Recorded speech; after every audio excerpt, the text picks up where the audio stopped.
All right, so this is the second part of the Intro to GIS lecture.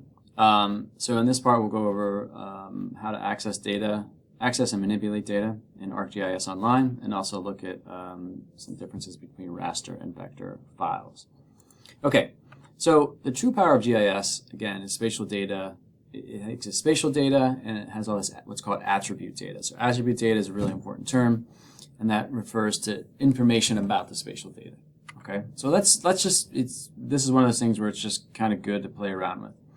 So if we look at we have Delaware Tech here, which is in Newark, Delaware. And so if you look at the spatial data for the Delaware Tech campus, and this is just a snapshot from Google Maps, it's right here. So in a geographic coordinate system, where is this geographically? Spatially, this is the 39.69 degrees north. Remember, so we're north of the equator, 75.65 west, so we're west of the prime meridian. All right, so that's in decimal degrees. So that's your spatial data. Now we could get into the nitty-gritty and look at like the whole area of the campus and where the different coordinates of the different edges of the campus are, but that's this sort of center point of where we are. What about the attribute data? So what kind of attribute data could you have for Delaware Tech? And I want you to kind of stop and think about, if we know where a school is, in this case a community college, what are some of the other types of data that you might want to know about that, that you can put in a table? So go ahead and press pause and think about that. And I mean, there's any number of things. There's the student population. You could do a demographic breakdown. You could do a grade breakdown. You could do a breakdown of majors. You can do income levels. You can data about where students are coming from, how far along they are in the degree program, the total cost of operation of the building, the energy use, like you name it. Anything you can think about, you can put in a table. And that's the power of GIS, is then you can visualize that. So let's just play around with this a little bit. And I want you to do this with me.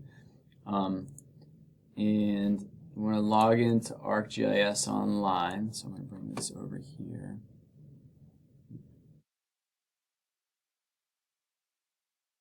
There we go. Let's see if we can see that. Okay, so I don't remember the address, so I'm going to just go ArcGIS Online and log in. If you're Delaware Tech, you should get to this page. I'm already signed into Delaware Tech, so yeah, popped me right up. So there I am, right? So I can look at, there's some maps I've been playing around with. And so what we're going to do is we're going to start a new map. So if you just go to Map, here. So this is ArcGIS, and this is a GIS. It's available on any computer with an internet connection, as long as you're logged in. So what we're going to do is, if you look here, we're going to click on Add. Okay, so these are right now it just starts with this called a base map. But let's add some layers. So you can click this, or you can click up here. There's an Add button. So if you click Add, all right, and we're going to browse. So click on Browse. Now, the default here is my content. So if I have something in my personal sort of GIS account with Arc Online, you can grab data from there. But we're going to do a lot.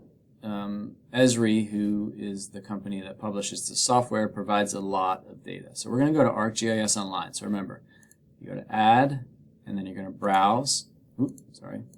Add, Browse, and this drop down, go to ArcGIS Online. Okay.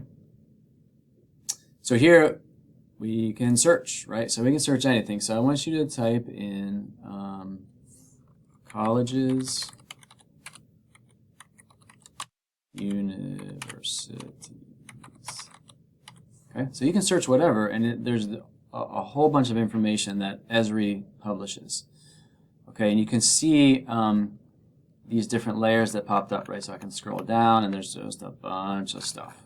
I'm not going to go through it all, but you can click on this, and the information, it'll pop up some information here, right? So we can look at kind of what it looks like, which is a thumbnail. You can close that out, and then the overview here, what is it?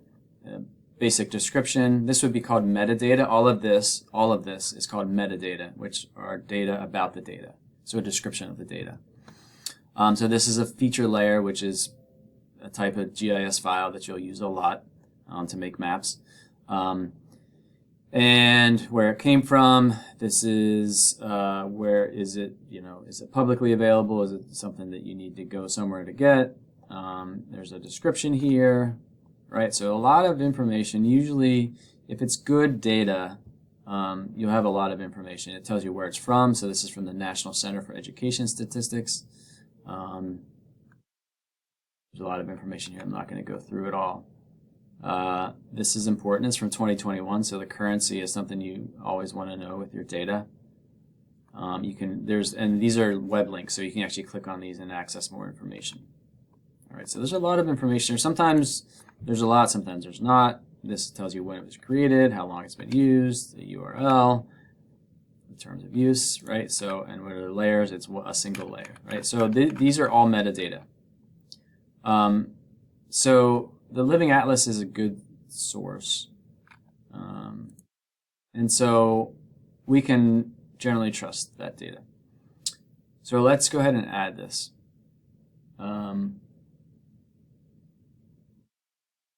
If you click Add, all right, so now we can close this out. And what happened? Where are we? What's going on? So if you look at your layers, you can click your layers, and it shows you the layers that it has added. So right now, we have this layer, colleges and universities, okay? So this little eyeball is the visibility. If we click this, it turns it off, and you can see that those dots disappear. Right, so we can do this. Let's click on this. Right. Show the properties. We'll look at the attribute table here in a minute. What are all these little dots? Click on one. You can see it pops up. So that's American University. It gives you an address. There's actually a link to a website. And so if you click on this,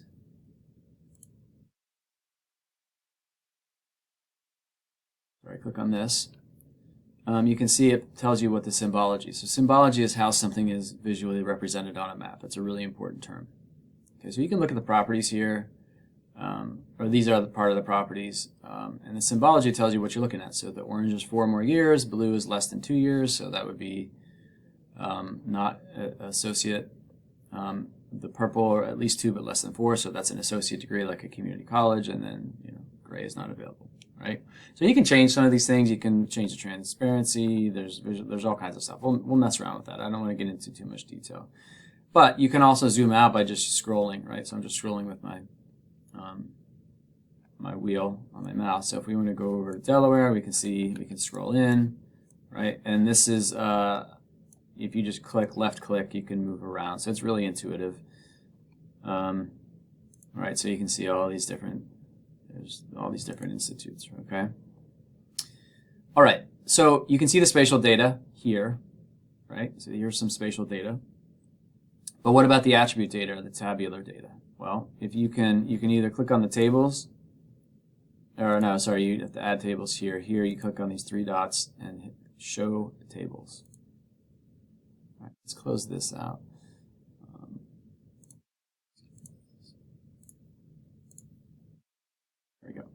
Let me show the table here.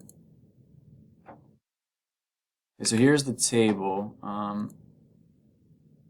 We can move the around. We can sort using this.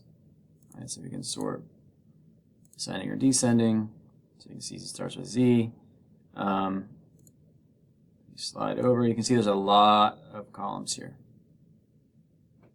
A lot of columns. So we could sort by state, and then there's all the Alabama, Arkansas, and so forth. Okay, so this is the tabular data. This is the data. So you can see all the data here you have.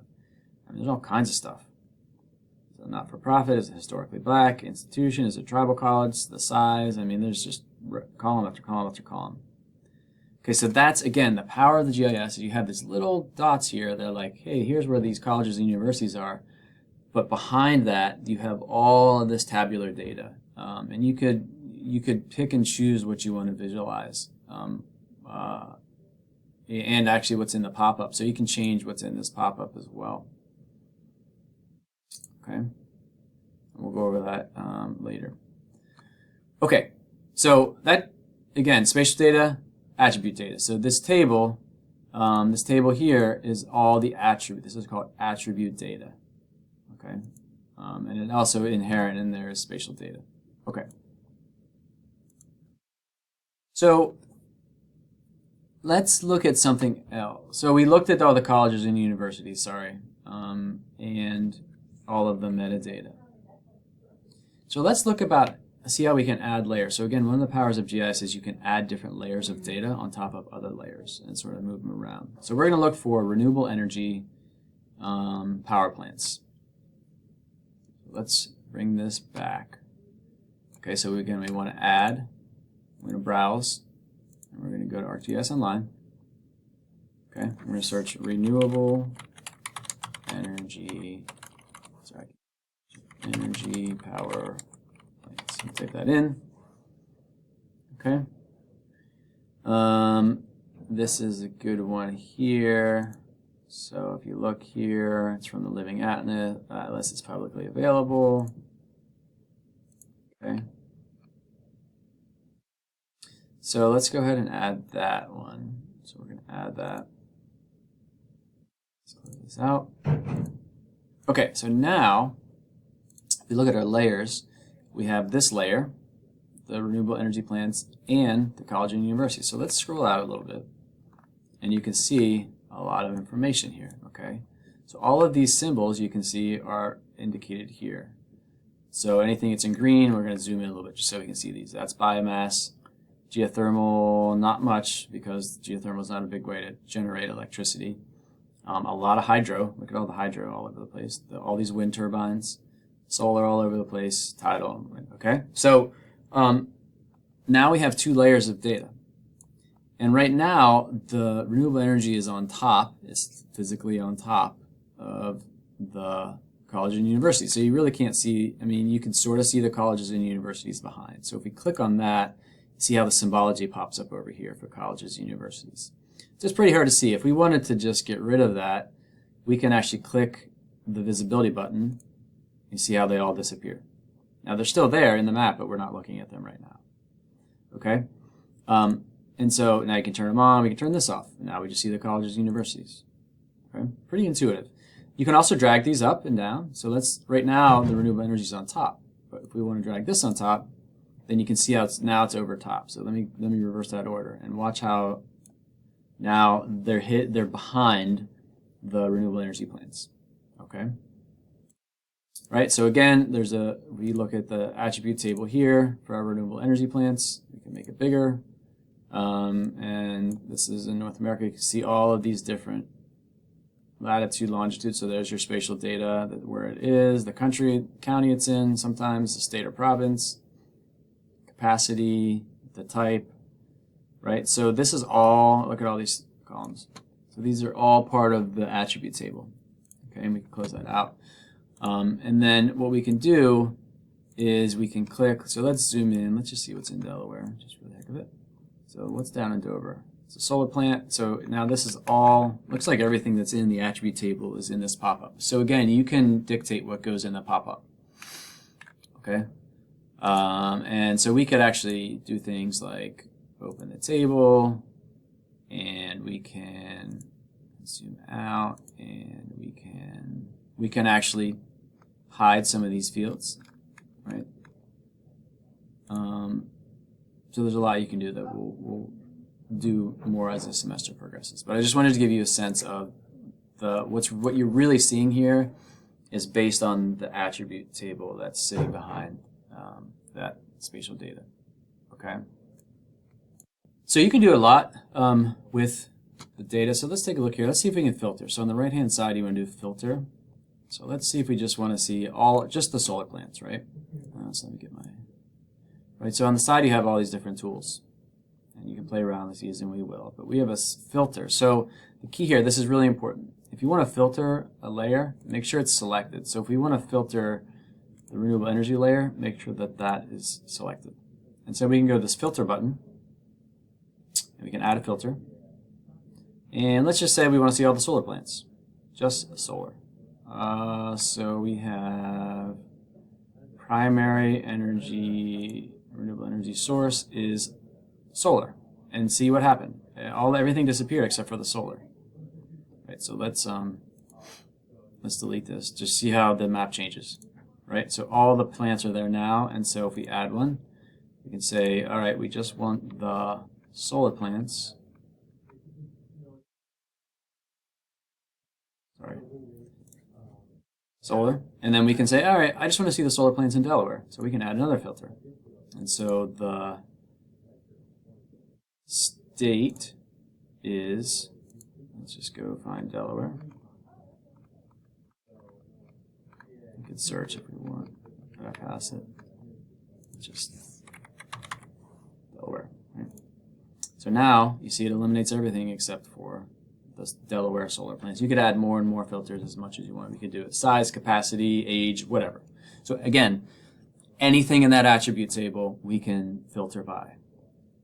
Power of GIS, you can just filter and like, hey, I want all of the solar plants that have at least a capacity of 10 megawatts that are privately owned or whatever. And like, as long as that information is in the data table, you can filter and visualize it. And then you can make a map like this, right? You can publish this as a web map and so forth. So there's a lot you can do here. You can change the appearance of things, right? So you can change the symbology, right? So we can go in here and we can change the name, right? I'm going to say this is bio, right? So now it changes the name to bio, right? So it's very functional. You can do pretty much whatever you want in terms of how it looks and what it's called. Okay, so we'll go and look at these a lot throughout the semester. So you can change your pop-up, what you show in the pop-up, right? So you can see right now, this is everything that's in the pop-up. But you can like, if I don't want the city in the pop-up, I can X that out, and you see it goes out, it disappears from the pop-up, right? So you can manipulate pretty much everything. It's very, very functional. Okay. So, overall, you're going to use two different pieces of GIS software. GIS software, Arc Online, which we just went over, and then ArcGIS Pro, which is the more robust desktop version of Arc Online. So there's a lot more functionality with ArcGIS Pro. That's where you can really do robust analyses. You'll be using that a lot. And again, you have a free license if you're a Delaware Tech GIS student. So all that information is on the course site. Just some general terminology that's really important to know. Base map is the sort of underlying data. So if we go back to this map, the base map is your, let's just remove all these layers right now. Right, this is your base map. Okay, so it's underneath. You can have different types of base maps, right? So we can change our base map if we want. We can do satellite imagery, we can do a hybrid, we can do just like a street view, right? So that's your base map. It's what's underneath your layers, okay? And then your layers, as I talked about, we'll go back to our screen here. The layers are whatever you add that you can visualize, all right? So that's the different pieces of information that you layer inside of the map. The feature class is basically a layer, right? So that's a feature class, right? So it's a set of data points. And then a feature is an individual data point within the feature class. The symbology is how it looks. So right now the symbology is, the purple and blue, orange squares. You could maybe make them circles or ovals or triangles or whatever. Change the colors. That's the symbology, right? And the power plant symbology is different. You can symbolize points and lines and polygons, okay? And then a query, that's where we filtered. So that's like asking questions. Querying the data table is pulling out specific types of data, like how many solar plants are in Delaware. We used our filters, okay? So that's called a query. Very important terms to understand. All right, so the last couple of things I want to go over are raster and vector. So raster, these are two ways to display spatial data or layers of data. The one is the raster, and a raster is a grid. Okay, so this is a raster, a representation of a raster, right? So if this whole screen, which is a raster, it's pixels, right? So it's all squares, and so you can figure out where things are. And in a raster file, every pixel has its own attributes, right? So whatever attribute data you have, each of these raster cells would have its own row, right? So it would be a record in a data table. Okay, the resolution is the cell size and what it represents. So there's 30 meter. So a lot of the bigger rasters where you're looking at big areas will be 30 meter data. There's meter data. There's sub-meter data. So the size that each of these sides represent is your resolution. Okay. And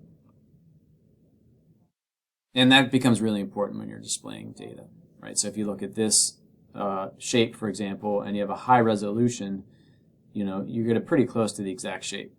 Once you lower and lower resolution, I mean, we'll go over how you would visualize this, but basically the lower resolution means, well, it's lower resolution, right? So you're not going to see the outlines as clearly. Now, vector, on the other hand, is made of points, lines, and polygons, okay? Points, lines, and polygons. And so that's where pretty self-explanatory. A point is, a single point on the screen. A line is a series of points that's connected like this. And a polygon are lines that have continuous, right? So there are two different ways to store the data. Now this is a more in some ways it's more complex because a raster is just a straight up grid. Like this is 1, 1, 1, 2, 1, 3, 1, 4, 2, 1, 2, 2, 2, 3, 2, 4. Right? Really easy to figure out where you're on a raster. A vector is different. You need basically like calculus and algebra to figure out the shape of a line and a polygon. So it's a little bit different in terms of the shape rendering. But there's benefits and drawbacks to each. Raster is really good for layering data. The data files can be really huge.